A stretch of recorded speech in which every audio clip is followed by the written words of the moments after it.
بسم اللہ الرحمن الرحیم اللہم یا رحمن یا رحیم و یا ارحم الراحمین وصلی علی من ارسلتہ رحمتا للعالمین۔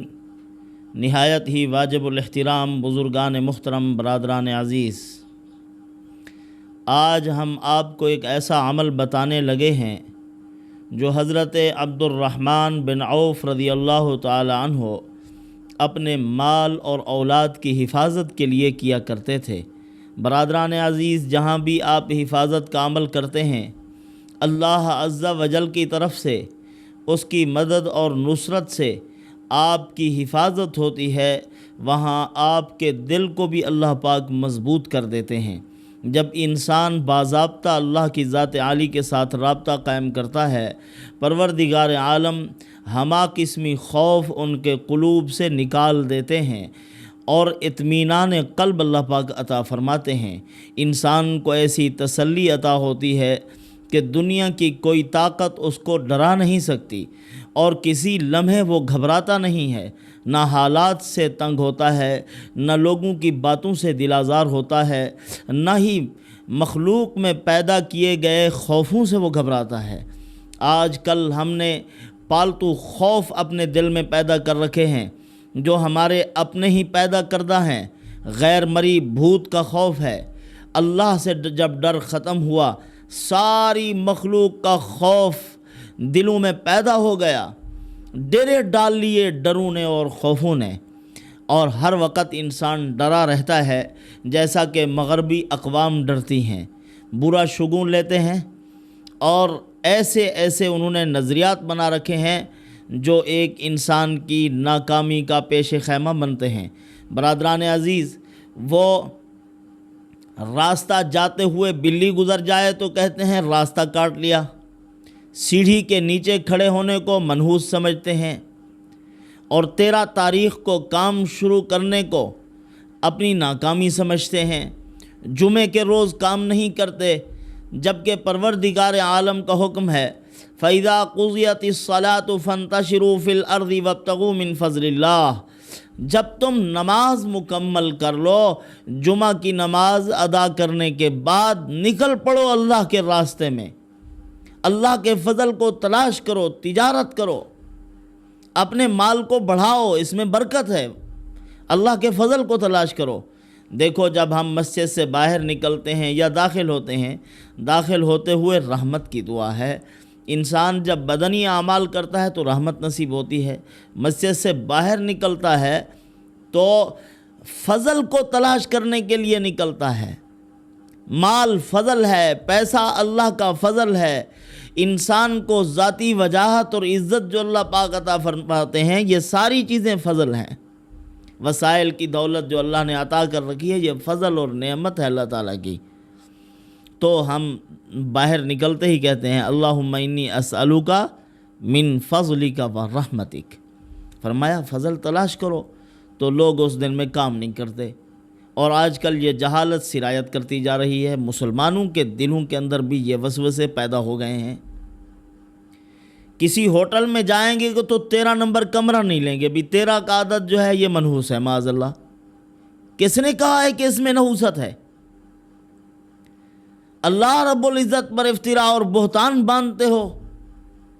پروردگار عالم نے کسی عدد کو منحوس نہیں بنایا، کسی دن کو منحوس نہیں بنایا۔ انسان کے کردار میں نحوست ہوتی ہے، انسان کے برے اعمال میں نحوست ہوتی ہے۔ تو آج کل تو کہتے ہیں کہ ہوٹل مالکوں نے وہاں 13 نمبر کمرہ رکھنا چھوڑ دیا ہے، کسی کمرے کا نام 13 نمبر نہیں رکھیں گے، کہ 13 جو عدد ہے یہ اس کے اندر برا شگون ہے، بدفعلی ہے، اور لوگ جب آتے ہیں تو اس میں بیٹھتے نہیں ہیں، اس کو منحوس سمجھتے ہیں۔ ارے اپنے کردار کو سنوارو، ہر چیز میں برکت ہوگی۔ اللہ والے جہاں بھی جاتے ہیں تو وہاں برکتیں ہی برکتیں اور رحمتیں ہی رحمتیں نازل ہوتی ہیں۔ کسی مقام پہ بھی بیٹھ جاتے ہیں تو اللہ پاک وہاں برکت عطا فرما دیتے ہیں۔ اس کو آپ دیکھیں، جہاں جہاں اولیاء کا گزر ہوا ہے وہاں شرف کا لفظ استعمال ہوتا ہے۔ مسکین پور شریف، دین پور شریف، مدینہ شریف، مکہ شریف، یہ تو وہاں تو وہ حضور کا مولد و مسکن ہے، حضور کی پیدائش وہاں ہوئی ہے، وہ تو زیادہ برکت والے، سبحان اللہ، ان کی تو بات ہی کچھ اور ہے۔ باقی بھی جہاں اولیاء اللہ گزرے ہیں تو ان کو شرف حاصل ہوا ہے، جہاں بھی بیٹھ گئے، کسی مقام پہ بیٹھ گئے، اللہ نے وہاں برکت عطا فرما دی ہے۔ اصل ان کے اعمال میں برکت ہے، ویران جگہوں میں بیٹھے تو اللہ نے برکت عطا فرما دی۔ اسی طرح ایک بچی کا ایک واقعہ ہے، وہ اچھا خاصا پڑھ رہی تھی تو ایک مرتبہ ناکامی ہو گئی، تو وہ سمجھنے لگی کہ میں تو اب ناکام ہو گئی، بس حوصلہ ٹوٹ گیا۔ دوبارہ وہاں مقابلے کے لیے لے گئے، وہ بچی تعلیمی تربیتی کوئی مقابلہ تھا، وہاں جب پہنچی تو پھر حوصلہ ٹوٹا، حالانکہ وہ ذہین تھی۔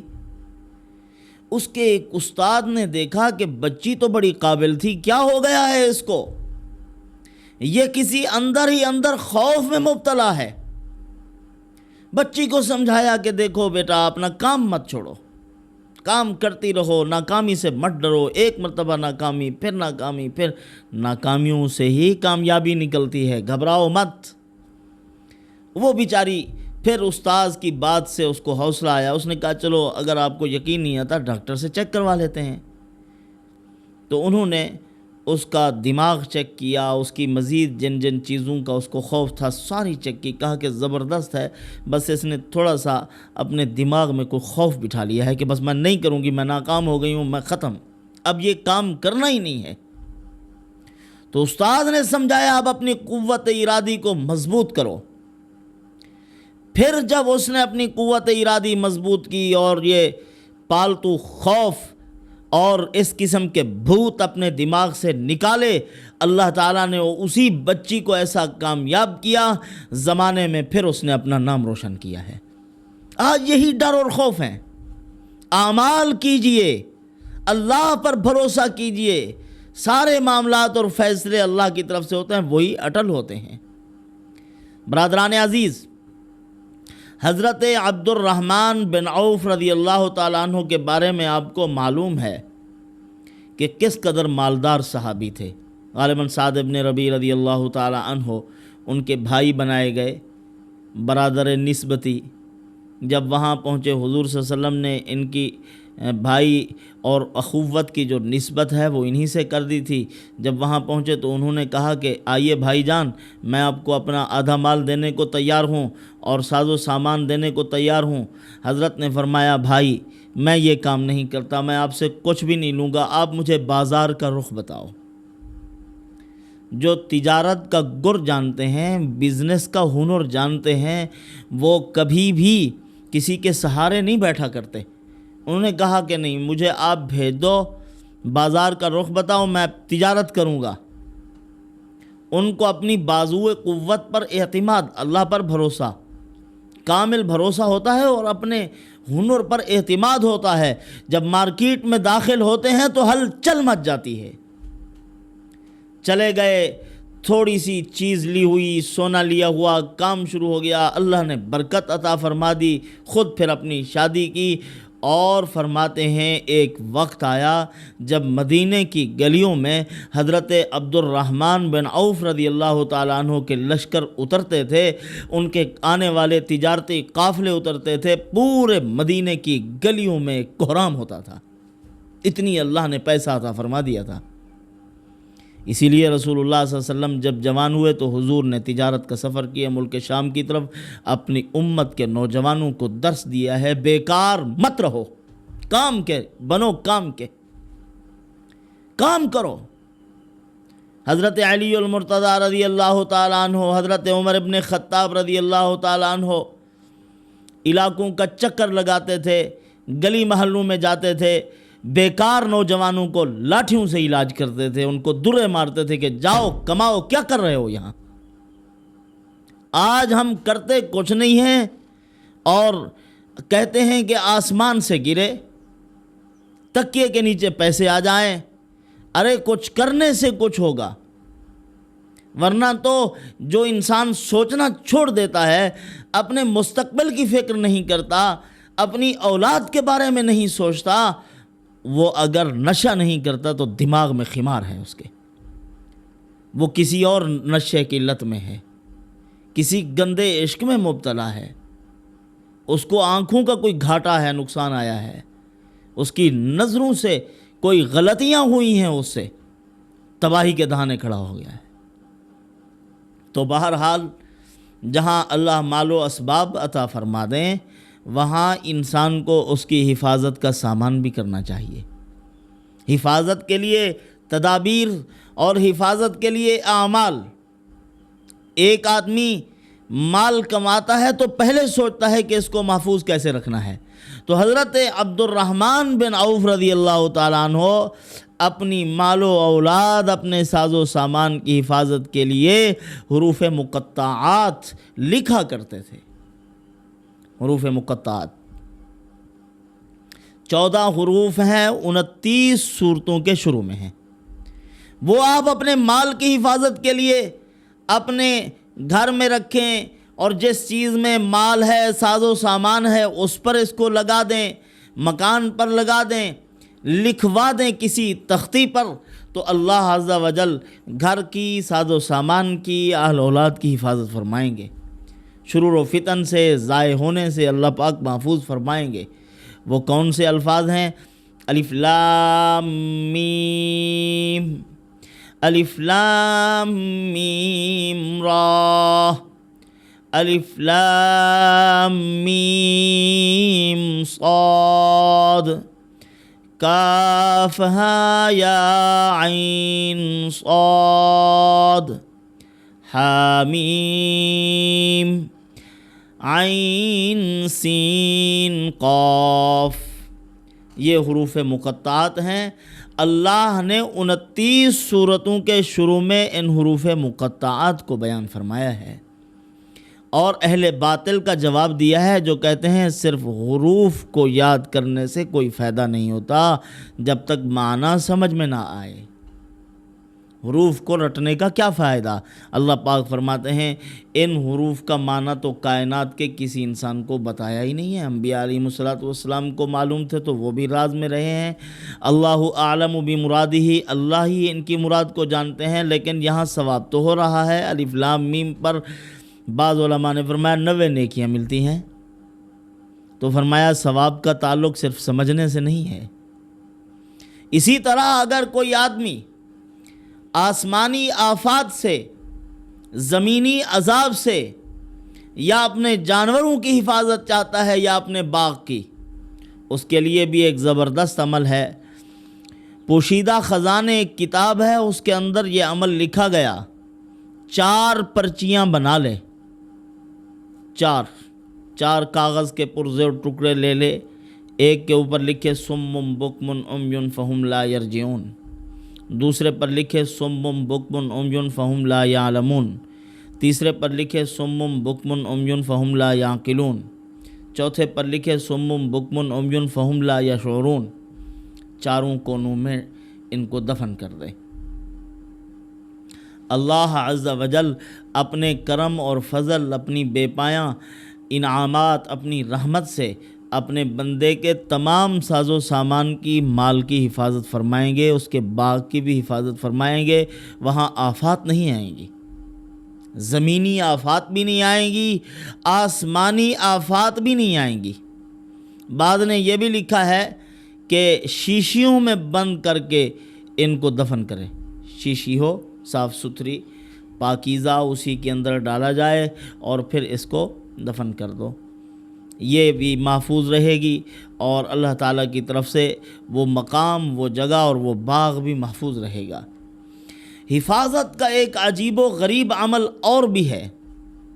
اللہ تعالیٰ کی حفاظت بڑی عجیب ہوتی ہے۔ پروردگار عالم جب کسی کی حفاظت کرنے پر آتے ہیں، وہ ایک خرق عادت ہوتی ہے، بعض اوقات انسانوں کی سمجھ میں نہیں آتی کہ اس سے حفاظت کیسے ہوئی ہے۔ جیسے ایک اللہ والے جا رہے تھے، دیکھا کہ بکریاں جو ہیں بھیڑوں کے ساتھ کھیل رہی ہیں۔ بھیڑیے تھے، ان کے ساتھ بکریاں، اور عجیب یہ کہ اکٹھے چل رہے ہیں، اور بھیڑیے جو ہیں وہ بکریوں کو بالکل نقصان نہیں دے رہے۔ حالانکہ یہ تو ایک ضرب المثل ہے کہ بھیڑیا بکری کا شکار کرتا ہے اور اس کے بغیر رہ نہیں سکتا، لیکن ان کو بڑی حیرانگی ہوئی کہ یہ کیا بات ہے، عجیب ملی بھگت ہے کہ بھیڑیے بکریوں کے ساتھ اور اتفاق سے چل رہے ہیں، کوئی مسئلہ ہی نہیں ہے ان کو۔ تو جب وہ قریب ہوئے، بھیڑوں کو بھگایا، بھیڑیے بھاگ گئے اور بکری ایک کھڑی ہوئی تھی، وہ کھڑی رہی، ٹھہری رہی، تو بکری کے گلے میں دیکھا کہ ایک تعویذ ہے، اور اس کو کھولا تو دیکھا اس کے اندر آیات حفاظت لکھی ہوئی تھی۔ اللہ تعالیٰ نے حفاظت فرمائی، وہ آیات حفاظت لکھ کر اپنے پاس رکھو۔ یا جو آدمی ہر شر اور فتنے سے اپنی حفاظت چاہتا ہے، سورت کہف پڑھنا کبھی نہ بھولے، جمعے کے روز پڑھو، اور جمعہ شروع ہوتا ہے جمعرات کی مغرب سے لے کر جمعہ غروب آفتاب تک آپ اس مبارک سورت کی تلاوت کرو۔ فرمایا کہ جہاں بیٹھ کر اس مبارک سورت کو پڑھ رہے ہو، یہاں سے لے کر مکہ مکرمہ تک تمہارے لیے نور بن جائے گا۔ اور پھر اس جمعے سے لے کر دوسرے جمعہ تک، ایک روایت میں آتا ہے 3 روز اور زیادہ کر لو، اور صبح سے لے کر شام تک، شام سے لے کر صبح تک 70,000 فرشتے رحمت بھیجتے رہتے ہیں سورت کہف پڑھنے والے آدمی پر۔ اور بھی اس کے فوائد ہیں، بے شمار فوائد۔ فتنہ دجال سے تو آدمی بچے گا، اللہ پاک اس سے حفاظت فرمائیں گے۔ چھوٹے موٹے فتنے جو اس کا مقدمہ ہے، ان سے بھی اللہ پاک حفاظت فرمائیں گے۔ گناہوں کی بخشش ہوگی۔ پیٹ کا درد سورت کہف پڑھنے سے ختم ہو جاتا ہے، اسی لیے جب جمعے کے روز اس کو پڑھو، کوشش کرو کہ روزانہ پڑھنے کا اہتمام کرو۔ جمعے کے روز پڑھ رہے ہو، پانی پر دم کر کے رکھ دو۔ بچے بیمار ہیں، جانور بیمار ہیں، پیٹ میں درد ہے، تو یہ پڑھ کے، یعنی پانی دم کیا ہوا رکھا ہے وہی پلا دو، اللہ تعالیٰ شفا عطا فرما دیں گے۔ بعض لوگ کہتے ہیں، بڑے موحد بنتے ہیں، ان کو ہیضہ ہوتا ہے، بڑے کہتے ہیں کہ ہم سے بڑا موحد کوئی نہیں ہے، ہم ان کو نہیں مانتے، ان چیزوں کو، قرآن و حدیث کے اثرات و برکات کو تسلیم نہیں کرتے۔ مرو، کیا کرو گے پھر تم؟ اللہ رب العزت کے کلام میں اگر اثر نہیں ہے تو کس چیز میں اثر ہے؟ امام احمد ابن حنبل رحمۃ اللہ علیہ کے بیٹے فرماتے ہیں، جب بھی ہمیں بخار آتا، ہم بیمار ہوتے، ابا قرآن پڑھ کے ہمیں پانی پر دم کر دیا کرتے تھے۔ فرماتے تھے بیٹا اس کو پی بھی لو اور اس کو اپنے ماتھے پر، اپنے چہرے پر لگا بھی لو، تو ہم لگاتے تھے، اللہ شفا عطا فرماتے تھے، بیماریوں سے بچ جاتے تھے، بیماری ختم ہو جاتی تھی۔ ہاں، تو ہم بھی قرآن مقدس کو باعث شفا سمجھیں، اس پر عمل بھی کریں، امراض میں مبتلا نہ رہیں۔ بغض، حسد، کینہ، ان چیزوں سے اپنے آپ کو بچانے کی فکر کرو، اللہ پر توکل کرو، بھروسہ کرو، اور ہر قسم کے گناہوں سے بچنے کا اہتمام کرو۔ اللہ پاک تمہیں دکھائیں گے، قرآن کی برکات دکھائیں گے۔ پھر اسی طرح پسلی کے اندر اگر درد ہوتا ہے، سورت کہف سے اس سے بھی حفاظت ہو جاتی ہے۔ اسی طرح آدمی کو جذام ہے اور برس ہے، اللہ پاک اس سے بھی حفاظت فرمائیں گے۔ جلدی امراض جتنی ہیں، اللہ عز و جل ان سے حفاظت فرما دیں گے۔ فتنہ دجال سے تو بدر اولا حفاظت ہوگی، اللہ تعالیٰ نے وعدہ فرما رکھا ہے۔ تو دجالی سازشیں، دجالی قوتیں جو آج کل سرگرم ہیں مسلمان کو راہ راست سے بھٹکانے کے لیے، اللہ پاک ان سب سے حفاظت فرمائیں گے۔ ایمان سے پڑھو اور کامل یقین سے پڑھو۔ اللہ پاک مجھے آپ کو ان اعمال سے خوب استفادہ کرنے کی توفیق عطا فرمائے۔ وما علینا الا البلاغ۔